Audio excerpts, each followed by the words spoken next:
Perkenalkan, saya Nelly Barlanti dengan NIM 10/2017-008, di mana saya akan melakukan simulasi urin patologi klinik, di mana melakukan pemeriksaan urin ini secara makroskopik. Lalu kita melihat sampel urin ditabung, dan yang pertama-tama yang kita lihat itu seperti warnanya, apakah dia warna kuning, kecoklatan, lalu merah, atau tidak berwarna. Kemudian yang kedua yang kita bisa lihat itu apakah dia keruh, kemudian jika dia lalu kita bisa melakukannya dengan pemeriksaan dilakukan, kita melihat dengan di belakang koran. Jika dia keruh, maka kata-kata yang di koran itu tidak akan terlihat. Jika dia tidak keruh, maka kata-kata yang di koran itu akan terlihat. Nah, pertama-tama kita akan melakukan secara semi kuantitatif, di mana melakukannya dengan 2 reagen. Nah, reagen pertama itu asam sulfosalisilat.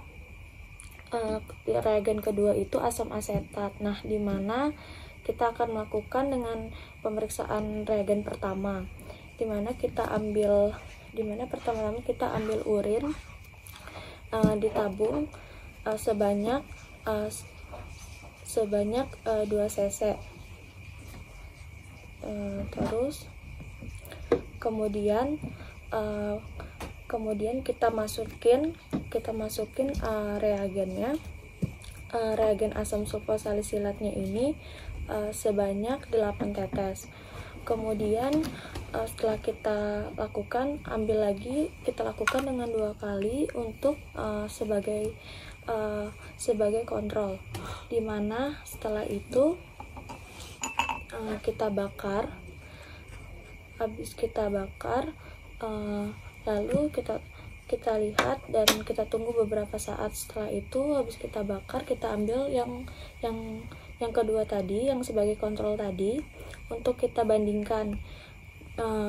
Bila dia keruh, berarti itu proteinnya positif. Bila sama dengan kontrol, berarti itu proteinnya negatif.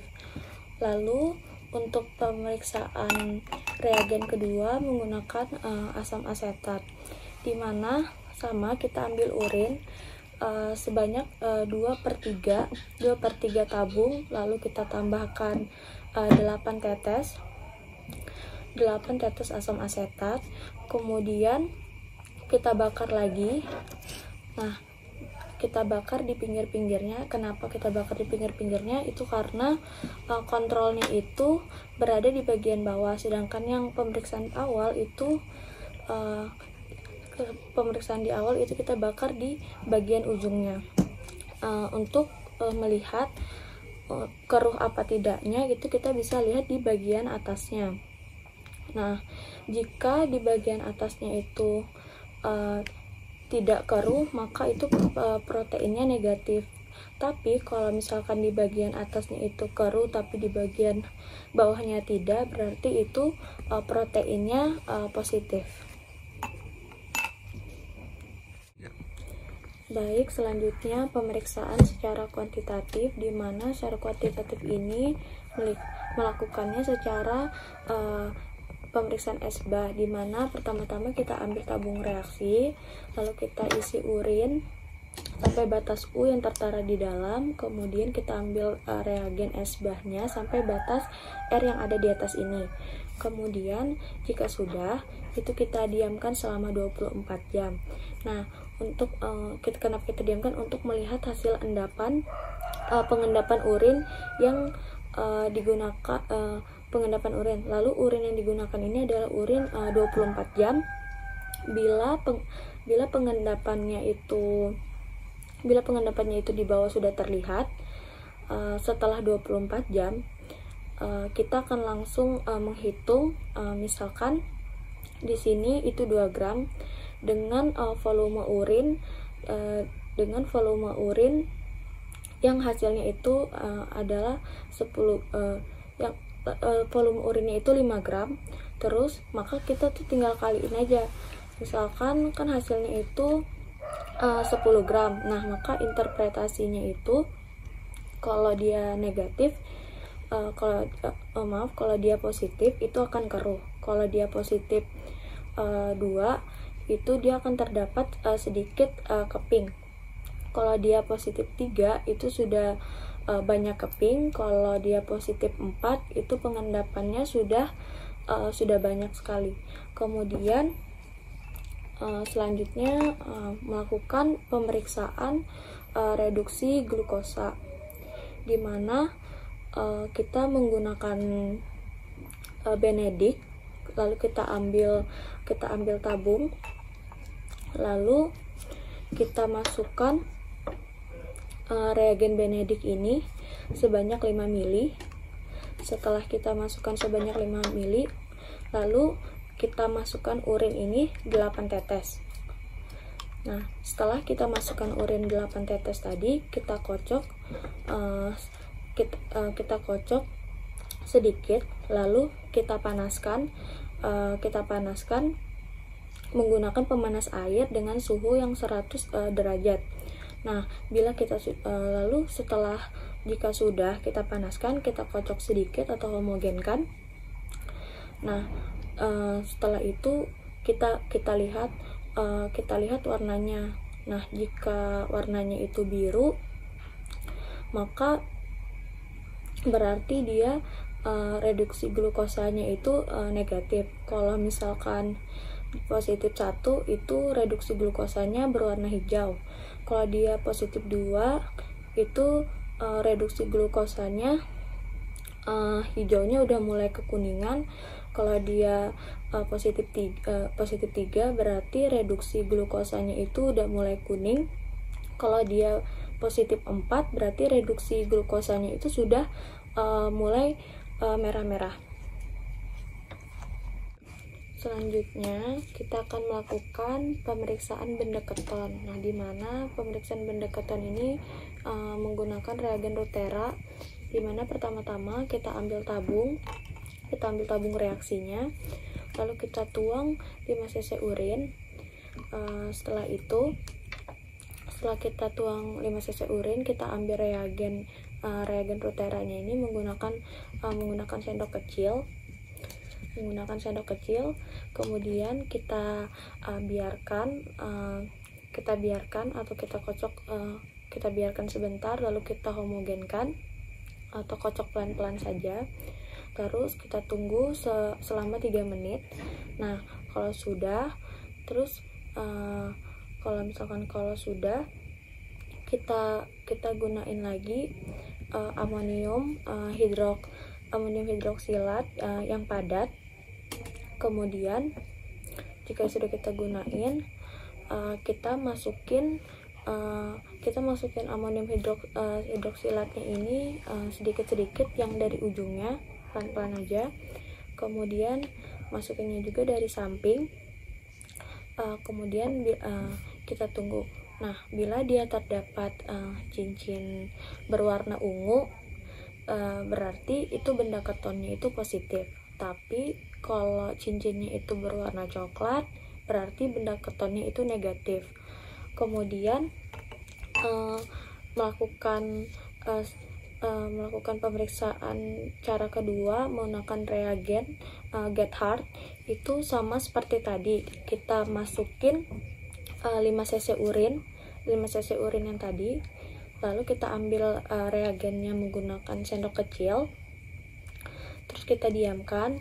Setelah kita kocok sebentar sedikit, menghomogenkan, kemudian kita diamkan sebentar. Kemudian hasilnya itu kita saring terlebih dahulu. Kita saring. Setelah kita saring, baru kita tambahkan lagi sama reagen Gethardnya. Nah, setelah kita tambahkan dengan reagen Gethard, lalu kita homogenkan lagi. Nah, bila hasilnya itu berwarna merah, merah anggur berarti benda ketonnya itu positif. Nah, kalau dia tidak berwarna merah anggur berarti benda ketonnya itu negatif. Baik, selanjutnya pemeriksaan bilirubin, di mana kita menggunakan dengan tes busa. Pertama-tama kita menggunakan tes busa, di mana kita ambil tabung reagen, lalu kita isi 5 cc urin. Setelah kita isi 5 cc urin, kita kocok dan kita lihat apakah ada gelembung-gelembung yang berwarna hijau atau kuning. Bila memang ada, berarti hasilnya itu positif. Nah, jika tidak ada, berarti hasilnya itu negatif. Kemudian kita bisa mencoba menggunakan tes Harrison, di mana tes Harrison itu sama seperti tadi, kita ambil 5 cc urin. Setelah kita ambil 5 cc urin, kita tambahkan reagen BaCl 10%. Kita tambahkan, kemudian setelah kita tambahkan, kemudian kita saring menggunakan kertas saring. Kemudian habis kita saring, setelah kita saring, kita ambil kemudian reagen Faucet, di mana reagen Faucet ini kita teteskan di kertas yang sudah kita saring tadi. Jika sudah kita teteskan, kita lihat hasilnya. Jika hasil kertasnya itu berwarna hijau, maka urobilinnya itu positif. Nah, bila kertasnya itu berwarna putih, maka urobilinnya itu negatif. Baik, selanjutnya itu pemeriksaan Wallace-Diamond, di mana pemeriksaan Wallace-Diamond ini kita ambil satu tabung tanpa pengenceran. Kita ambil urin sebanyak 10 cc, kemudian kita ambil reagen Wallace-Diamond itu 1 mili, kemudian kita simpan. Selanjutnya kita ambil tabung kedua sebagai kita lakukan pengenceran. Kita ambil urin 1 mili, kemudian untuk kita tambahkan Aquades sebanyak 9 mili. Untuk apa? Karena supaya pengencerannya itu 1/10. Jadi kita lakukan pengenceran, kita ambil lagi tabung ketiga, tabung ketiga ini, kita ambil lagi tabung ketiga, kemudian kita ambil 5 mili dari tabung yang kedua yang kita lakukan pengenceran. Kita ambil sebanyak 5 mili, kemudian kita tambahkan lagi Aquades sebanyak 5 mili. Nah, dan digunakan pengenceran ini sampai pengenceran yang berikutnya. Jadi pengenceran yang satunya itu juga sama. Kemudian setelah kita melakukan pengenceran, maka hasil yang tadi itu kita tambahkan lagi reagen Wallace-Diamond semuanya. Kita tambahkan semuanya. Kemudian setelah kita tambahkan reagen Wallace-Diamond, lalu kita menginterpretasinya. Nah, hasilnya itu cara kita melihat hasilnya itu, kita biasanya membacanya itu 2 kali.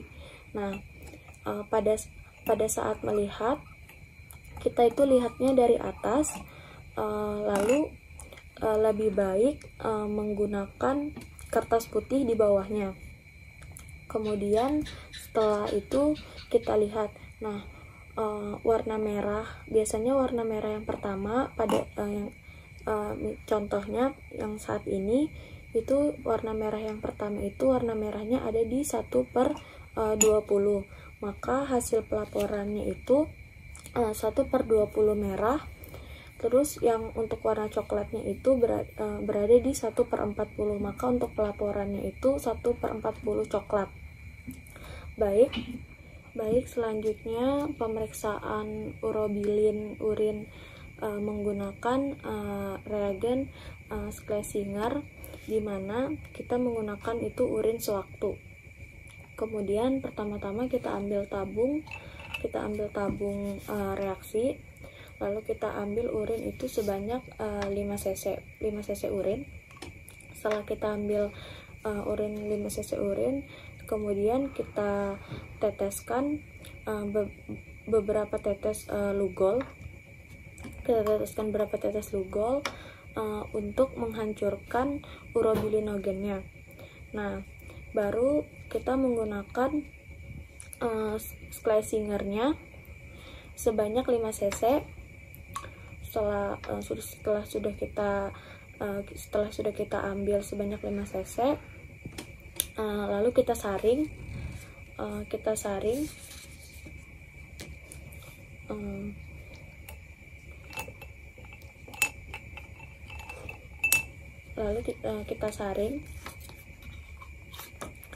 Setelah kita saring, kita lihat hasilnya itu. Caranya kita ambil kertas karbon. Kertas karbon ini kan dia warnanya itu kan hitam gelap. Nah, kita lihat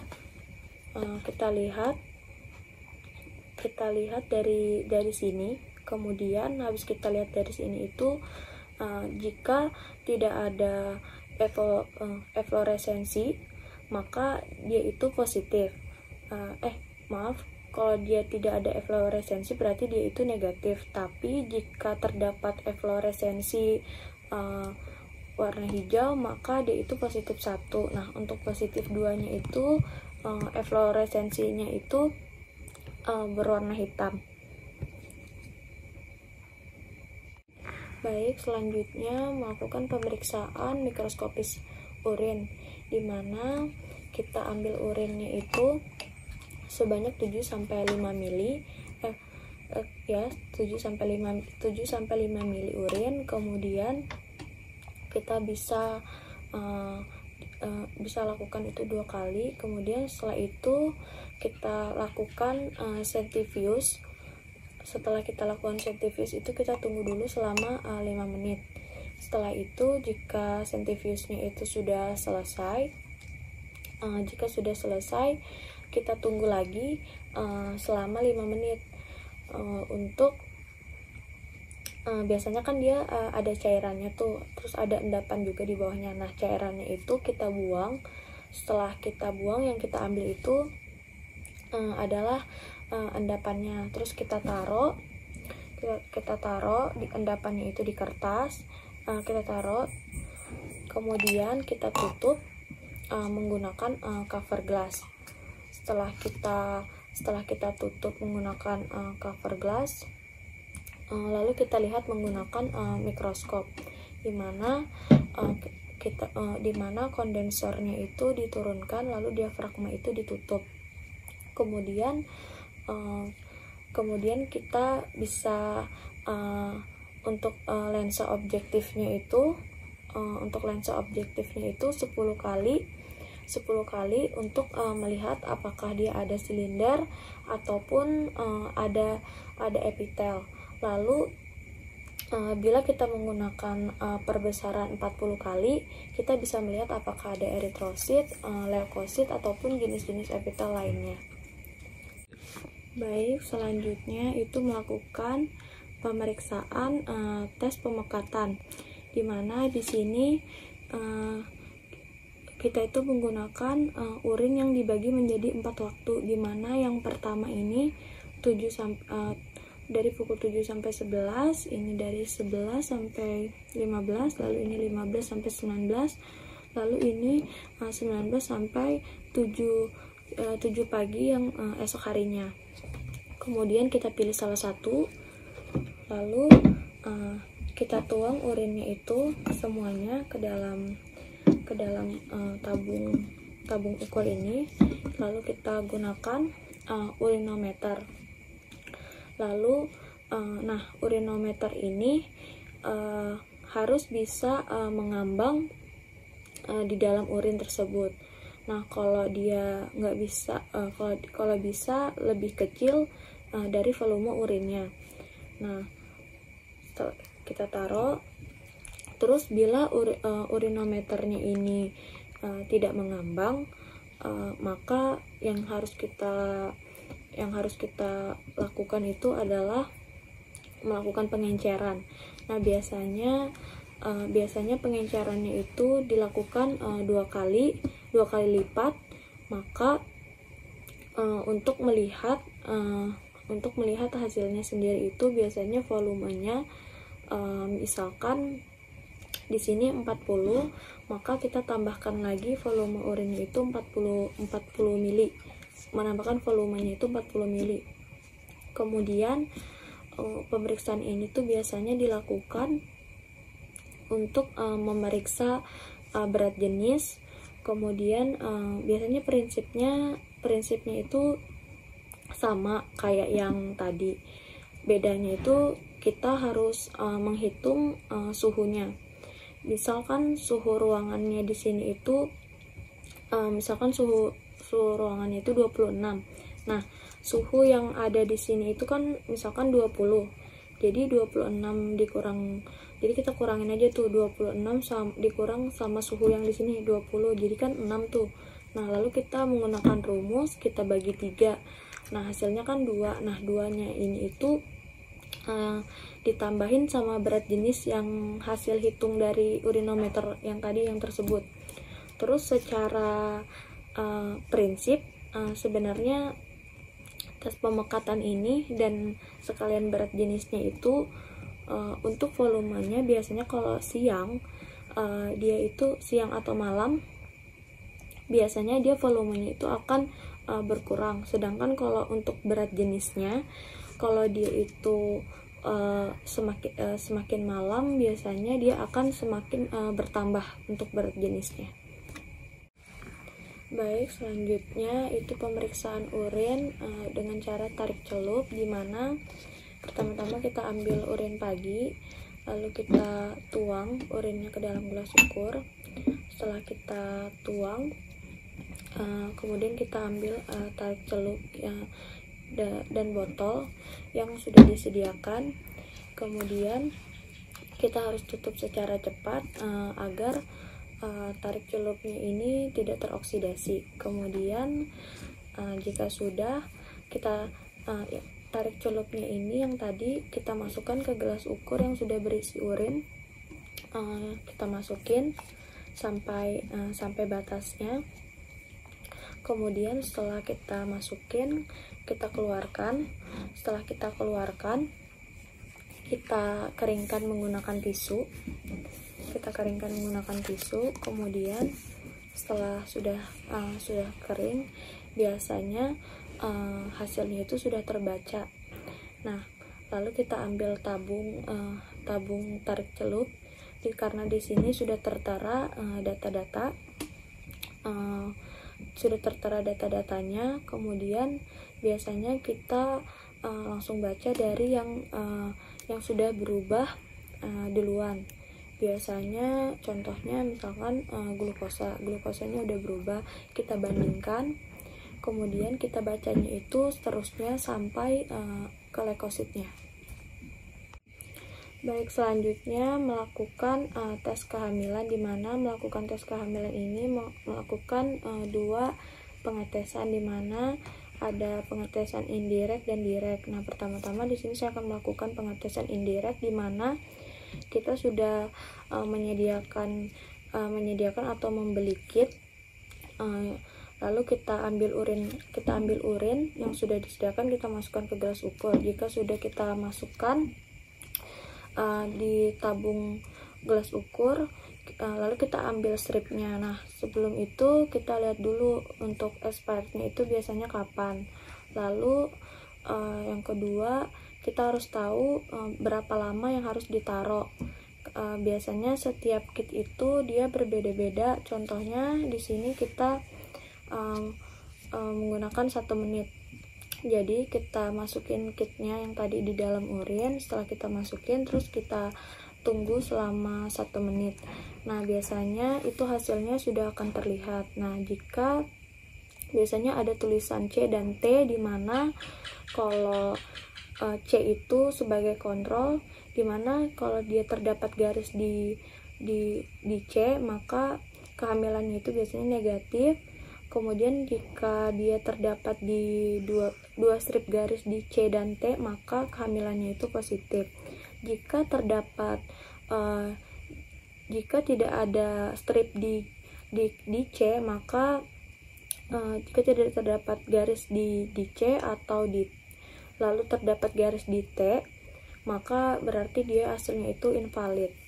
Kemudian selanjutnya melakukan pengetesan secara direct. Nah, secara direct itu kita menggunakan tes secara aglutinasi, di mana prinsipnya ini kita menggunakan prinsip antigen dan antibodi, di mana sama seperti tadi, urin yang tadi itu sudah kita tuang di gelas ukur. Kemudian setelah kita tuang urinnya itu kita taruh di 3 tempat ini, di mana 3 tempat ini menjadi sampel. Jadi yang satu itu kita menggunakannya sebagai kontrol positif, yang satu menggunakan kontrol negatif, dan kita sisakan satu yang kosong ini. Lalu kita tambahkan anti-G, kita tambahkan. Kemudian setelah kita tambahkan ketiga sampel tadi itu, lalu kita aduk semua sampelnya tadi. Kita aduk semua sampel yang tadi, tapi setiap pengadukan kita lap terlebih dahulu menggunakan tisu, lalu aduk lagi, kita lap lagi, lalu aduk lagi, baru kita lap lagi. Nah, setelah kita aduk, lalu kita angkat dan gerakan sedikit. Setelah itu kita bisa melihat hasilnya. Jika positif, maka jika dia positif pada kontrol positif ini, maka hasilnya itu seperti berwarna hitam atau berbutir-butir, maka terjadi aglutinasi. Nah, kalau dia yang negatif, pada kontrol negatif biasanya dia hanya tidak berwarna atau cuman berwarna putih aja. Kemudian untuk yang sampel yang kosong tadi itu tergantung. Kalau dia berbutir-butir atau terdapat aglutinasi, maka HCG-nya itu positif. Tapi kalau dia tidak berwarna atau tidak berbutir-butir, maka HCG-nya itu negatif. Sekian pemeriksaan urinnya. Jika ada kesalahan mohon maaf, dan terima kasih.